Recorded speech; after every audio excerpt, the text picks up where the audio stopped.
Yes, hello to everyone. Magandang araw po sa lahat. Mga kapatid natin sa spiritual. Magandang tanghali. Sana okay lang kayo sa araw na ito. So sa mga naghahanap pala ng pangil na libon, pangil ng baboy ramos ito. Ganito po yung hitsura. Ayan po. Pangil po ito ng baboy ramo. Ito po yung unang lagas ng kanilang pangil. Kita nyo naman po ay wala yung butas. So, ito ginagawa ko po itong anklet. Lalagay ko sa paa. Sa paa po ito. Saka ito yung isa. Wala po talaga yung butas. Pati dito. Sa dulo. So, ganito po yung itsura. Gagawin ko po siyang partner. Pero ito po hindi magkapareho. Binigay lang din po sa akin ito. So, update tayo sa mga kapatid natin dyan. Marami po tayong pangil ngayon ng baboy ramo. Ayan. Legit po ito na pangil. Hindi po ito piki. So, ayan po. Kita nyo naman po, meron pa yung butas. Pwede pa yung lagyan sa loob ng mga palaman. So, noong nakaraan kasi may nagsasabi sa akin na ribs lang daw ito, tsaka nilihaan. Naku po, talagang wala kayong alam. Ayan, totoo po yung pangil, hindi po yan ribs. Wala pong ribs na ganyan. Legit na pangil po talaga yan. So, ayan. So, magandang araw. And shout out pala sa mga followers ko. So, YouTube, my YouTube channel, Klasag Spiritual Guide. And emotional vlogger dito sa Facebook. Saka my official account is Dato Kalasag Ortega. So, sa mga kautol natin dyan, shout out po sa inyo lahat. So, aware lang tayo sa taong ito, no? Yung kahapon, may pinost ako ng picture. Yung misyonaryong manggagamot. Iwan ko lang kung sa kanya ba talaga yung mukha na ginagamit niya. Kasi ginagawa niya, kumukuha siya ng picture sa iba, ng mga gamit, ng mga mutya. Saka binibenta, di naman pinapadala. Siguro nasa 3-4 na tao na ang kanya na biktima. Small scammer lang naman po siya kasi hinihingi niya lang is 1-2. Hindi niya ginawang 1-2 para 1-3 para 1-2-3. So loko-loko talaga. Bali, ginamit pa ng imahe ng Panginoon sa kanyang wall. Yung ugali niya, manluloko naman. So, ingat-ingat po kayo sa taong ito, no? At saka sa mga lahat ng admin dyan, sa mga antingero group, pag may ganyan po na tao, na itsura niyan, pag pumapasok sa mga page nyo, nagre-request para makapasok. Huwag nyo na po, iba nyo na po, para wala nang taong maloko. At kung gusto po kayo murder ng mga pangil po na mga legit, meron ako mga kakilala din na mga nagbebenta na mura. Sina Captain General Amalay, Haris Galorio. So, nagbebenta din sila ng mga ganito, mga pangil. Dito kasi sa amin, medyo may kamahalan. Kasi depende kasi rin sa source na pinagkukunan. Dito pa lang sa amin, medyo mahal na yung bentahan ng mga hunter sa bukid.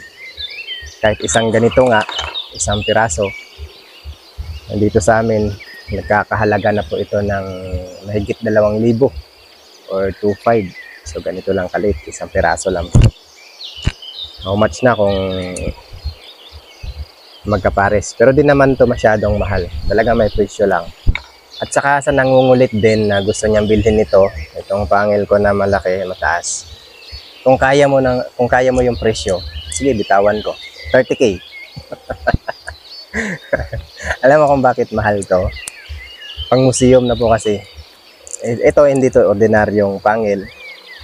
Kasi ito po is fossilized na po. Ayan, fossilized crystal. Makikita nyo kanyang itsura. Yan sa likod. Fossilized na po yan. Hindi yan basta-bastang pangil lang. Hindi katulad nito na ordinaryong pangil. Ito po ay parang bato na. Bato na talaga to. Solid na solid. Bihira ka lang makakita ng nagpo-fossilize na ganito. Kalaking pangil. So, sa mga nangungulit dyan, di ko talaga to binibenta. Pero siguro, 30K. Kung kaya nyo, sige, usap tayo. Joke lang. So, ito at saka ito, yung maliit. Sa mga naghahanap na maliit dyan. Meron ako maliit. Pero, di ko rin to binibenta kasi akin to eh. Meron siyang ulo ng tamilok. Meron siyang Shiba beads. Ito, talagang bato na din to. Nagpo-fossilize. Ito, fossilized crystal. Ito ay fossilized. Nagiging bato na din. Sa sobrang tagal na ng panahon. Og sa tanan kautol ako sa kahayag, shout out sa inyong tanan sa mga follower na ako ug dili na ako follower dira no. So kani siya perfect shape ni siya sa bangkil. Pero pang personal ni siya pwede na siya himuong bracelet pang siko. So sa mga gustong mag-order, PM niyo lang po ako. Marami pa tayong pangil ngayon na available. Usapan na natin yung presyo. Ito po yung mga pinakamaliit. Pero malaki. So, ganyan po. Ito rin isa. Pwede rin itong gawing bracelet. So, ayan. And then, shout out din pala sa mga nag-order sa akin ng pangil nung nakaraan. Pinadala ko na. Ito na lang yung natira. So, ito na lang. May Shiba beads. Dito pa lang sa Shiba beads, talagang panglihis or pangkabal na po ito ng katawan. Plus meron pang pangil na pangkalahatang depensa. Maliban sa pangkalahatang depensa ito, meron din itong palaman sa loob ng mga kalikasan. Mga dahong kurutan, mga kahoy na panipas, tagnipas at pangkabal din ng katawan. Meron po itong mga mutya na puso ng mga crystallized at mga banal na salita. So, depende lang po yan sa naniniwala mga kapatid, no? Respeto lang po tayo sa bawat isa kung hindi kayo naniniwala sa mga ganitong bagay-bagay. At ito pala, papadala ko po ito sa kapatid natin na nagpadala din sa atin ng gamit. Kumbaga, swapping na lang. Maraming salamat po sa inyo lahat. Big shout out to everyone. Sa lahat po ng followers ko. Hindi ko na kayo isa-isahin. Sana patuloy kayong mag-share at magla-like ng aking video and magpa-follow sa aking page at saka mag-subscribe sa aking YouTube channel. My page is Emotional Vlogger and my YouTube account is Kalasag Spiritual Guide. And yun lang po. Muchas gracias. Thank you po sa inyong lahat. Mabuhay po tayo lahat.